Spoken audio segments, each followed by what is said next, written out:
because it disengages us, creates fear, silos, and toxic behaviours. For comparison, what do coach leaders do when their direct report comes to them? Well, first off, well before this moment, they will have invested time building high levels of trust and mutual respect for one another. So the coach leader starts from the position that their direct report is coming to them as a safe resource to think through their ideas. The coach leader says, "Okay, tell me more." They listen, silence their internal voice, become very present, and then ask, "Okay, what have you already thought of doing?" And then again, fall silent and lets them speak, unpack their thoughts, asks genuinely clarifying questions. They're not trying to catch them out or trip them up. Clarifying questions are, what's significant about that?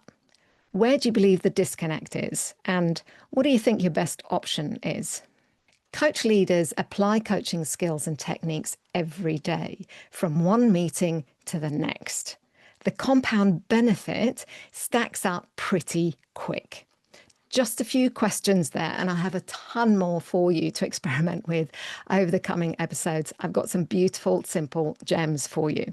Now, notice how there's no inflamed response, no frustration, just a belief that their direct report can solve the challenge they have.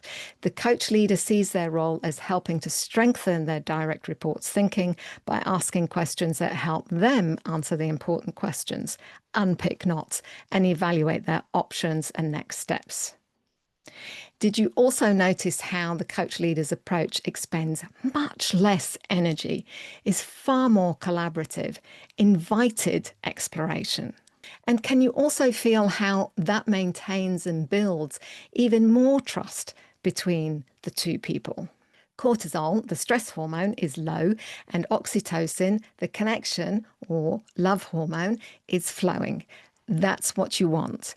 That's what you're always aiming for in leadership, because that makes both the coach leader and the other person generous in their thinking, which leads to synchrony of thought, creativity, and robust problem solving. The coach leader has not stepped in and taken over. They have not undermined their direct report. They have protected their direct report's passion and commitment to solve the problem at hand. That is so empowering. Ownership is intact, and in fact, their direct report, because they've designed their own solution, is more emotionally attached to the approach they've thought through with their boss. This creates the optimal conditions for the direct report to hold themselves accountable for a successful outcome. Folks, we're just scratching the surface of all this amazing stuff, the magic that becomes possible with this coach leadership approach.